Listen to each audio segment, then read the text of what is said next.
Les vraies voix Sud Radio, 17h-20h, Philippe David. Retour des vraies voix avec Philippe Bilger, Lydia Guirousse et Guillaume Rivalan. Le procès de El Hadji Bamba se tient en ce moment même aux assises de Seine-Saint-Denis. Il est poursuivi pour le meurtre d'un vendeur de kebab qui ne l'avait pas servi assez vite selon lui. « Fais-moi le sandwich ou je te tue », lui avait-il dit.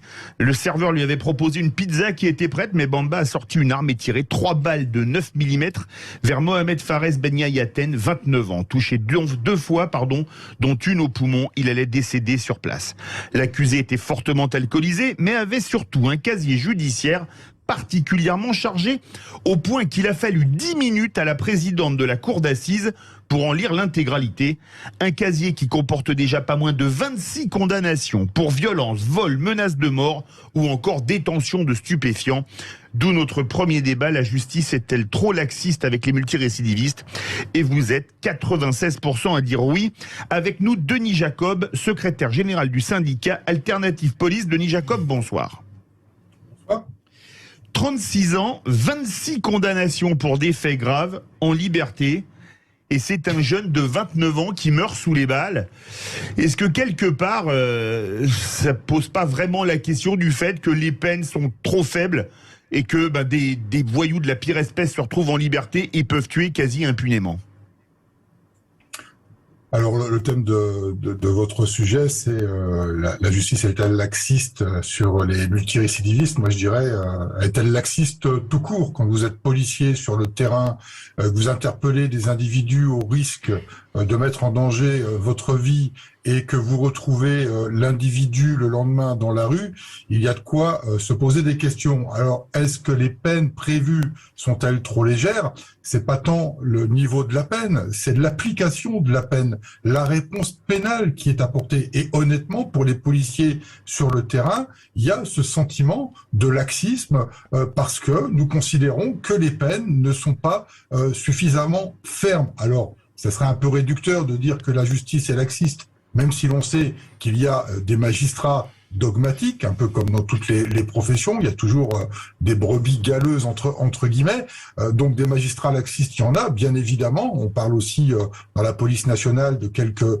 cas individuels de comportements condamnables, donc ça existe partout, mais ça serait réducteur et démagogique de dire que le problème se résout uniquement au niveau du laxisme de la justice. La justice a un gros problème de moyens, comme la police nationale. Ils sont en train de mener des états généraux sur la justice justement pour voir comment améliorer le fonctionnement de la justice et lui donner les moyens, mais c'est clair qu'aujourd'hui, il n'y a pas, à notre sens, suffisamment de fermeté dans la réponse pénale quand on trouve ce genre d'individu avec pas moins de 26 condamnations à son actif et qui est encore en liberté. Je pense qu'il est temps que toute la chaîne pénale œuvre dans le même sens, et pour la justice, entre l'équilibre de l'indépendance du juge, mais aussi l'obligation pour la justice de répondre à une sécurité que l'on doit notamment aux victimes. La parole est à monsieur l'avocat général Philippe Bilger. Alors bien sûr, je suis en grande partie d'accord avec Denis Jacob. J'indique tout de suite que le problème des moyens n'a rigoureusement rien à voir avec le scandale que vous avez justement choisi, Philippe, comme thème des vraies voix. J'en tirerai le grand problème pénal et la calamité fondamentale de notre édifice pénal, c'est l'inexécution des peines. Et évidemment, comme c'est un problème capital, c'est un problème sur lequel le garde des Sceaux ne se penche pas. Premier point, inexécution ou exécution partielle des peines. J'en tire une deuxième observation, Philippe. Il faudrait plus que jamais faire revenir des peines planchées. J'entends bien que les anciennes ont été largement attiédies par le Conseil constitutionnel, mais quand on voit le parcours de cet homme, vous avez rappelé 28 condamnations, 26 de toute nature, eh bien, il est évident que si nous avions eu à l'époque des peines planchées observées rigoureusement rigoureusement, eh bien, il n'aurait peut-être pas commis cet acte atroce pour des motifs dérisoires. Troisième élément, et je vais vite, j'aurais beaucoup d'autres choses à dire, mais je vais laisser évidemment les autres chroniqueurs parler. Troisième élément, c'est que si j'étais garde des Sceaux, Philippe, je me pencherais, une fois l'arrêt rendu, sur le parcours de l'accusé pour voir tout de même dans ces 26 condamnations s'il n'y a pas eu à un certain moment un dysfonctionnement grave. Il n'est pas possible que pour un individu de ce type, dans 26 condamnations, il n'y ait pas eu à un certain moment un couac quelconque dont la responsabilité peut être imputée à quelqu'un. C'est ce que j'aurais fait. Denis Jacob.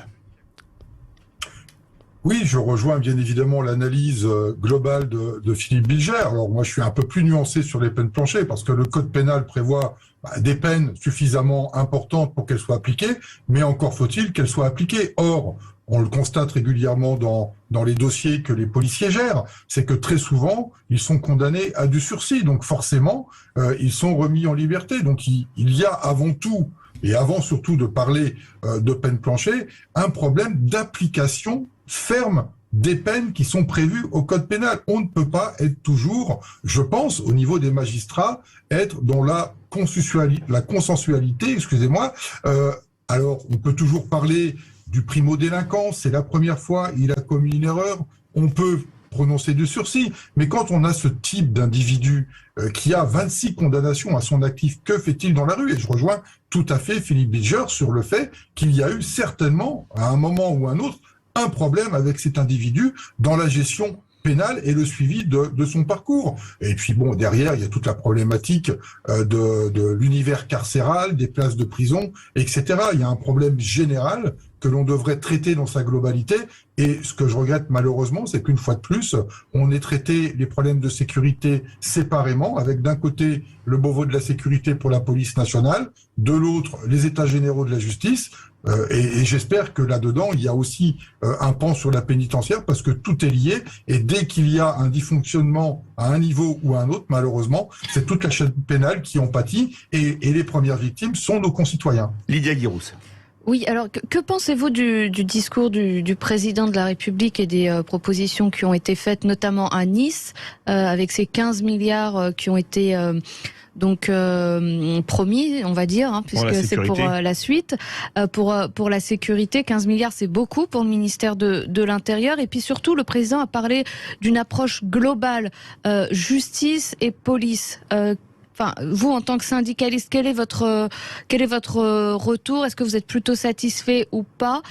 Et à combien estimez-vous le nombre de places de prison qui manquent aujourd'hui? Parce qu'on a l'impression, en tant qu'observateur, que c'est souvent la pénurie de places de prison qui guide en fait une partie des décisions. Je dis une partie des décisions des magistrats. Denis Jacob. Alors, je vais prendre vos questions, vos interrogations à l'envers, si vous me permettez.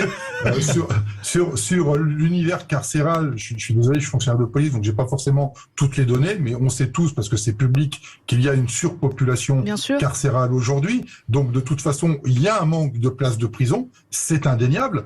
Quant aux annonces du président de la République, bien évidemment, je vais pas dire que je ne suis pas satisfait. 15 milliards d'euros sur 5 ans, c'est du jamais vu au ministère de l'Intérieur. Donc, bien évidemment qu'on est content. Après, le détail qui nous a été communiqué par le ministre de l'Intérieur le lendemain par un courrier qu'on a reçu en soirée appelle quelques satisfactions, mais aussi quelques interrogations, voire des inquiétudes quant à la mise en œuvre détaillée des mesures catégorielles. Et ce qui concerne la justice, dans les annonces, on regrette quand même qu'il y a pas grand-chose de dit sur la justice, puisque les états généraux ne sont pas finis. Donc c'est compliqué, et à la fois pour le ministre de l'Intérieur et à la fois pour le président de la République, de s'avancer sur ce sujet-là. On a néanmoins quelques pistes parce qu'elles sont concrètes. Et il y en a une notamment que mon organisation porte depuis le début, et on l'avait proposé au Sénat d'ailleurs, et elle a été retenue.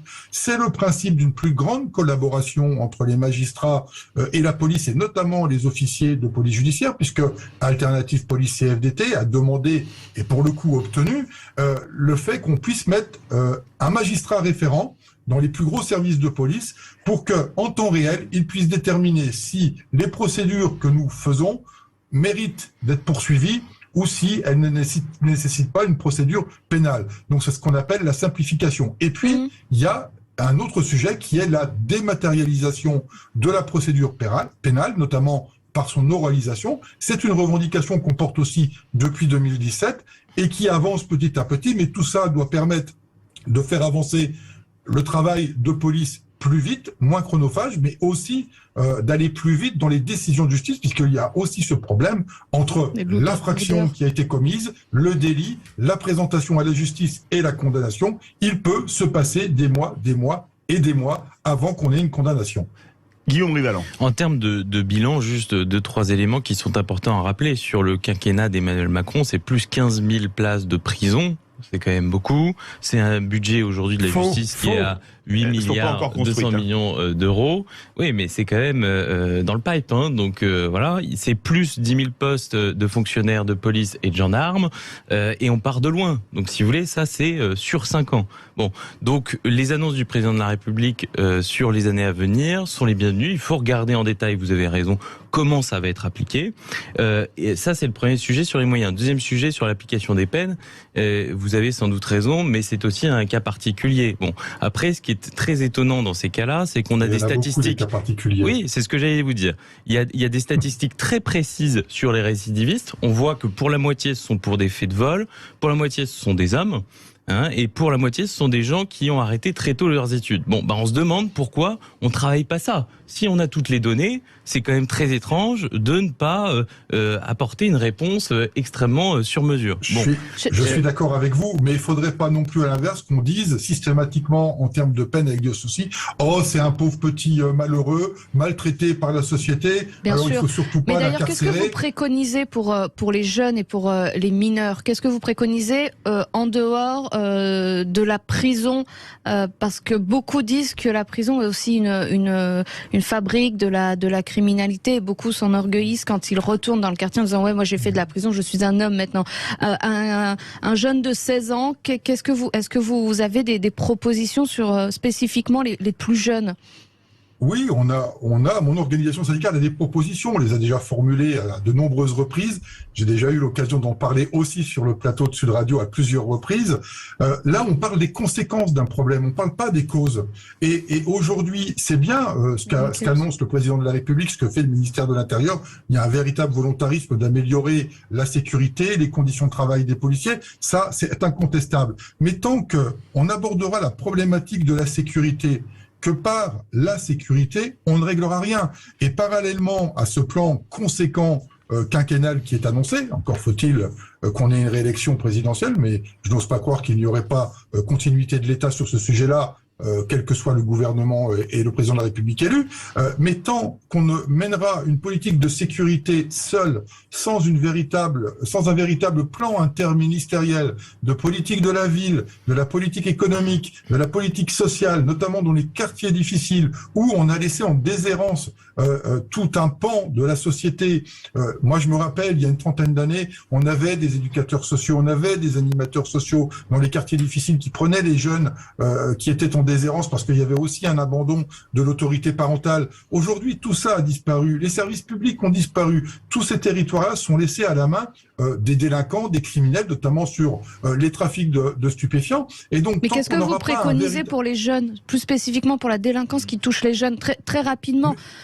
Mais c'est ce que je vous dis. Je vous dis, il faut qu'en amont des réponses sécuritaires que l'on a, il faut apporter une réponse sous la forme du rapport Borloo, notamment, qui est resté au fond d'un tiroir. Il faut qu'on prenne en charge ces jeunes qui sont laissés à la main des délinquants, justement pour éviter qu'ils tombent eux aussi dans la délinquance. Aujourd'hui, un jeune préfère aller faire le guet au coin d'une rue pour gagner 100 € par jour. Mais concrètement, on fait des internats ou on les sort de ces quartiers.